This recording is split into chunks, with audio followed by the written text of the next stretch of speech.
I've explored some of the wildest places on Earth, but my favourite is still Britain. In this series, I'm going to travel from dawn till dusk, carving 6 individual trails through spectacular, diverse landscapes in order to explore each unique habitat and the incredible wildlife that exists there. I'll journey along rivers, navigate my way through forests and across mountains in search of some of our greatest national treasures.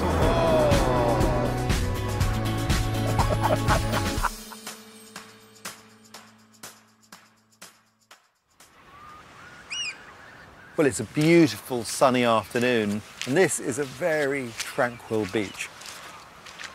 And it's strange because those hills across there, well, that's the Lake District, one of the most visited parts of the British Isles.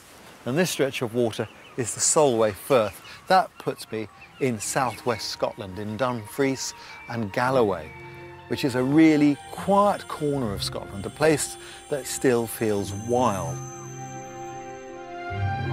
On my journey along the beautiful coastline, I will take in some of its stunning wildlife before heading inland to contrasting habitats and Britain's biggest forest park. And hidden deep in this woodland, I hope to catch a glimpse of one of our rarest carnivores. My final destination lies above the tree line in the spectacular open moorland of the Galloway Hills. It's like a greatest hits of natural Scotland in one short trip. I'm starting my journey on Lagmuck Sands near Castle Hill Point.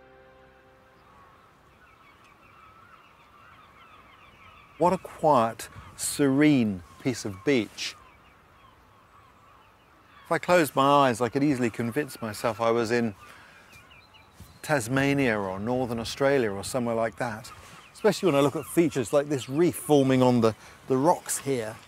This is the home of the honeycomb worms that land as plankton and then grow and create these structures by cementing together bits of sand and broken shell.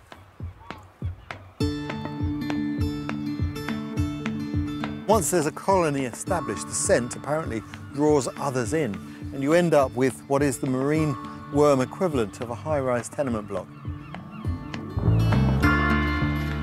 Just a couple of miles down the shore, there is another remarkable structure, but this one is man-made. Stake nets have been used on the Solway Firth for more than 1,000 years. As the fish are carried in and out on the tide, a wall of netting guides them into traps. I join Peter Hutchinson, collecting his catch as the tide retreats. What a lovely day to come and check some nets. It is. Warm as it goes down here. Oh, so it's beautiful. Beautiful. Primarily we're fishing for salmon, grilse and sea trout, but intermixed with that we've got quite a nice spread of whitefish. We've grey mullet, which are very tasty. Very nice. So it really is a complete gamut of edible fish. It is. That's amazing. Is this a traditional netting spot? This particular one goes back to 1867, but along the Solway coast, when I was a youngster, there used to be probably 50 or 60 stake net fisheries like this. Now you can probably say working fisheries, just 5 or 6. Right. Let's see if we've anything in the first pocket. Yeah, why not? Oh, what have we got here? Some jellyfish. Yeah, I'll lift the big one for the boys. That's a marvel of nature, isn't it? They look like aliens to me. They do indeed. You see all the petticoats on her. Now I wouldn't be doing this with some of the ones we get later in the summer, which really do give you a nasty sting. Really stings, yeah. Well, it's what have we got here? Got a nice flounder and well made up for this time of the year, Ray. So I think we'll pop them in the net and go on and see what we've got in the next pocket. Good. 2 little mullet.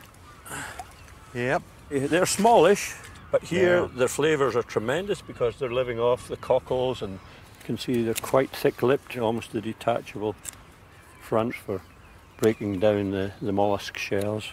But quiet tide, Ray, very quiet tide. That's a biggie. Yeah, I've heard some scientists saying that we'll all have to get used to eating jellyfish. They're worried, aren't they, about them taking over? I think I prefer mullet. Yes. I'll have the mullet. There's nothing better than an open fire on the beach to prepare a feast of freshly caught fish. So we're going to need a good bit of embers. Right. And then the cooking's really quick.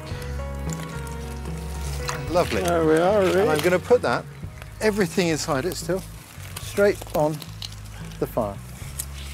Oh, lovely. That's not going to take long. You can almost see it change colour as quickly as that, can't Yeah. you? That looks about there, Ray, to me. It looks good, doesn't it? It looks wonderful. And now, to enjoy it. And that is gorgeous. Perfect, That isn't is it? really gorgeous. That's really, truly spectacular fish. It certainly is. It doesn't get much better than this, does it? And when the tide comes in, it'll do the Brilliant. washing up for us. And it even cleans your plate for you.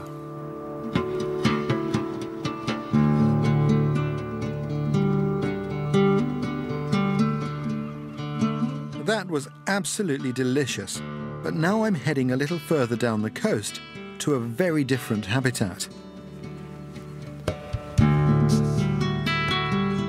I'm meeting Kirsty Griffiths, who is responsible locally for the conservation of Britain's rarest amphibian, the natterjack toad. This nature reserve benefits from the warming effect of the Gulf Stream, providing a perfect environment for the natterjack in spite of being so far north. But this winter's weather has put the entire population at risk. After January, February and March, with all the high tides and the high winds, this is what's left of our sand dunes. All gone. Oh, it's all gone. There would have been dunes between us and the wind Yeah. farms over there. And now there's nothing. Staggering. The toads were hibernating in the sand when the storms rolled in. Kirsty feared the worst, but there's good news wriggling through the reserve's ponds. So if you look down in the water, there's some little black dots swimming around, and the little ones are natterjack toad tadpoles, which is absolutely amazing because we thought they weren't going to be here. So for them to actually have spawned is an amazing accomplishment this year. I'm keen to see the adult natterjacks, and the best time to find them is at dusk when they emerge to look for a mate. Oh, look what I found, Ray. That's good. Look at that. Look at that. Oh, You hear it hello. squeaking. Kirsty has permission to handle this endangered species as part of her conservation work. If you look, it's got the lovely golden stripe.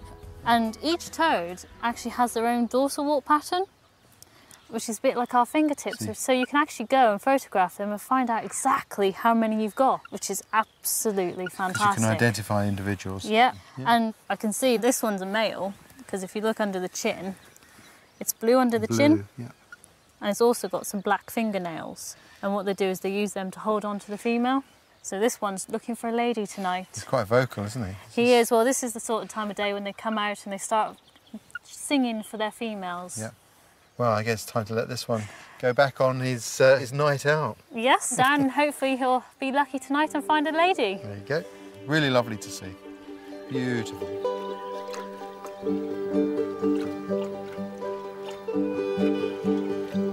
One of the things that's fascinating about conservation is just how important reserves can be.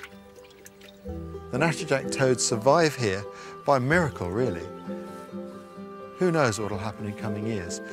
The more reserves we have, the better chance there is that we hold on to species. And if there's one thing I've learned over the years that I've been working with nature, is that one of the most important things that a human being can do is to act to increase and preserve biodiversity. If we lose that, we lose everything. The next stage of my journey will take me deep into the Galloway forest and close. I've come to Dumfries and Galloway, an area of truly beautiful and very varied landscapes, tucked away in a quiet corner of Scotland. Now I'm heading away from the shoreline and inland to Galloway Forest Park, the biggest in Britain at 300 square miles. It's been great to spend time near the water, but this is really what Galloway is all about. Huge conifer forests, They reckon there are over 1 million trees growing here. Now, while that's largely commercial forestry, it's still habitat for wildlife, and there are some real gems to be seen here. Where is he? Where is he? I'm off on the scent of one of our most elusive woodland creatures. The pine marten was once the second most common carnivore in Britain. It's now the second rarest. These mammals are part of the same family as weasels and ferrets. They live in densely wooded areas and they are notoriously shy. Dooley. Johnny Burks and John Martin, with their dogs Dooley and Seller, are tracking pine marten activity in Galloway Forest Park. Where is he? Good girl. One of the things we do is try and detect evidence of pine martens in the form of droppings, the scats on the tracks. They tend to use these as their toilets after breakfast. They'll mark territory. Our eyes are reasonably good, but the dogs' noses are so much more effective. Oh, what's she got? What's she got? What's she got? Good girl. Well done, well done.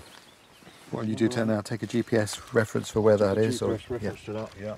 And put it into a brand new clean bag for DNA analysis. Great idea to use a dog. Their sense of smell is just so superior. Foxes, of course, will scat in the same sort of places sometimes. So. Can the dogs differentiate between the two? Yeah, no trouble at all. They just don't make mistakes. That's wonderful. Come on.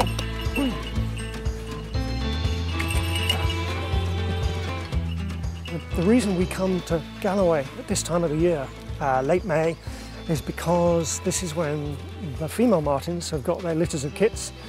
And last year, the Forest Commission put up 40 new den boxes, and thankfully we've got one with a litter in, we believe, and we'd like to show you what we've got inside. That would be amazing. Fingers crossed. There are no more than a few dozen pine martens in the forest, but the scat on top of this box suggests it could be inhabited.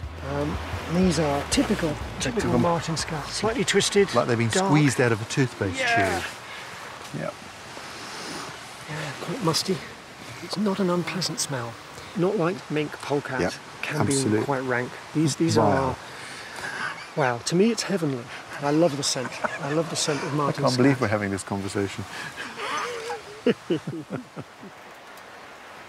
This scat is evidence of a breeding female. John opens the box to discover a pair of pine marten kittens. What always amazes me is how docile they are. And I think this is an adaptation to being born up a tree. And if danger threatens, stay still and pretend everything's okay. So it means that they're really easy to handle. Wow, look at that. What a wonderful creature. Hello. That is amazing.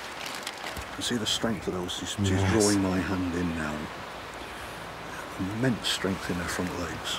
Yeah. The needle-like claws. You see those claws are gripping those and you've got the gloves 5 toes, front and Yeah, rear. yeah. Beautiful. Gorgeous. Gorgeous. They really are, yeah. There we go. Yeah, I'm bored with this.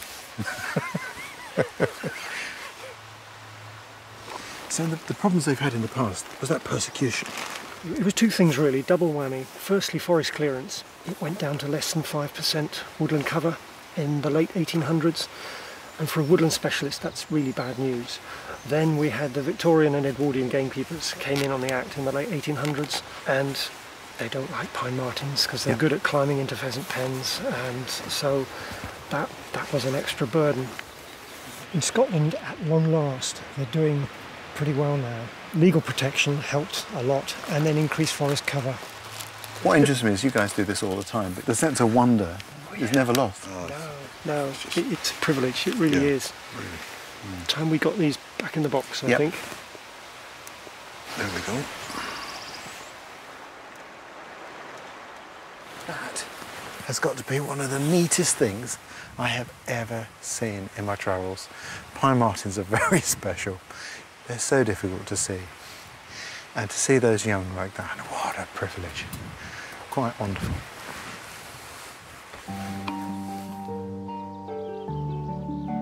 These dense woodlands are also home to some very impressive birds. Dumfries and Galloway is a stronghold for raptors in particular. Former woodcutter Cyril Ostroznik monitors the local population. I caught up with him checking a goshawk nest before we made our way to a nearby buzzard site.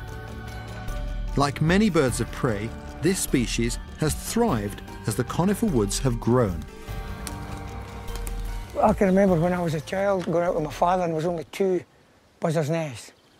And now with this habitat that was created, man-made, and it's now perfect for all these birds, and that's how they're doing so well. What have we got here?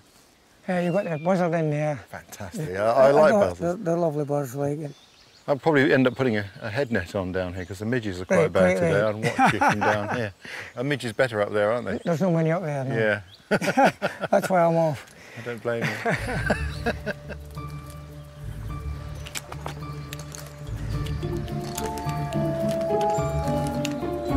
But these birds are now facing a new problem. The Forestry Commission, responding to the spread of a deadly tree fungus, the larch disease, has had to fell vast areas of woodland. This has led to overcrowding, as there are now fewer suitable trees to nest in. There's 3 chicks. 3 chicks. 3 chicks, yes. So that's the adult buzzard. You can hear it calling there. That mewing call. Very distinctive. Of course, that nest site is probably not the best chosen because nearby there's a goshawk nesting, and that goshawk will need to feed its chicks. It will already have seen the buzzard nest and be thinking, when the moment comes, I'll have those. How big are they? About just under 2 weeks. 2 weeks, okay. Yeah. Looking healthy for the food. For how food long? chain. Yeah. I don't think they'll last long. Everything's on the menu. Yikes. That's nature.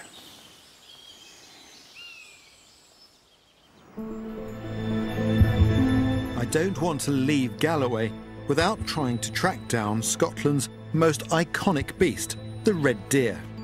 They can be tricky to spot at this time of year. The hinds are starting to give birth, so they can be very jumpy, while the stags tend to tuck themselves away while their antlers regrow, ready for the rut in the autumn. But there is always something very special about seeing Britain's largest land mammal in the wild Scottish landscape. I need local knowledge, and Colin Lockerbie, chief stalker for Galloway's Forest Estate, is the man for the job. That's a beautiful country, isn't it? It's a great place to stalk. It's not a bad place to work. It makes my job fairly easy, to be honest. It makes me look good at the job. It's, My understanding is that the deer here do better than perhaps in the Highlands because there's more food and more shelter. Yeah. Perhaps a little warmer here. Yeah, and cover for them if they need to come in rougher weather as well. So where are you expecting to see the deer today? Yeah, there tend to be more up in the higher ground at the minute.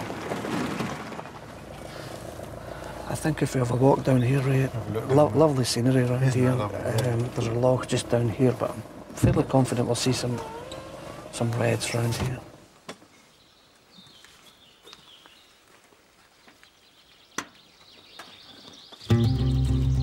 The most important sense for red deer is smell, so we need to keep downwind of any animals.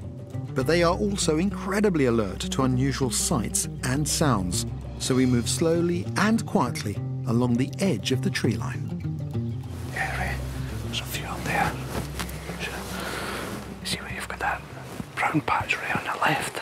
Yeah. You've got one at the bottom, one above it, yeah. Brown patch. Yeah. Come up to the right. To the right in there, I can see them from here. Oh, you got them? Yeah. Yeah. See 3 there. Quite light coloured at the moment. Very light colour, yeah.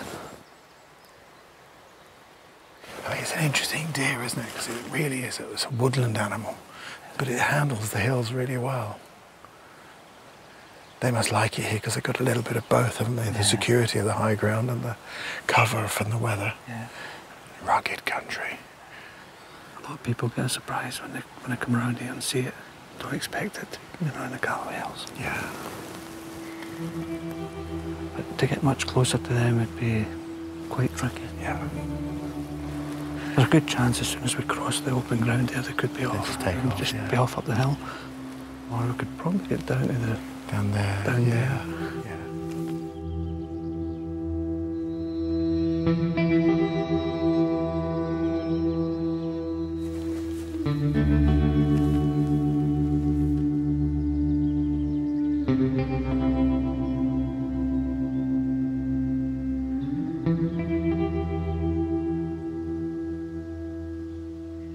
Well, I've worked out that it's 19 years since I've been to this part of Scotland, and it's way too long. This really is a very special corner of Scotland. It's really like a miniature for the rest of Scotland because you can go from the coast to the tops of the mountains in a very short distance. I've got some great memories to take away as well, from watching the wily red deer grazing on the hillside here, to that grey mullet caught in the Solway Firth and cooked on the beach. That was really lovely. But my favourite moment has to be seeing the incredible Scottish pine marten.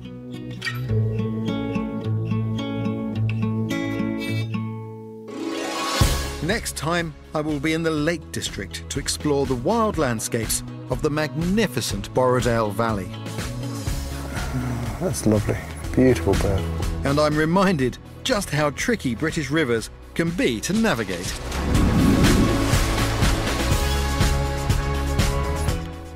Coming up on ITV, meet the team as the London Shard prepares for its grand opening in Hotel in the Clouds next.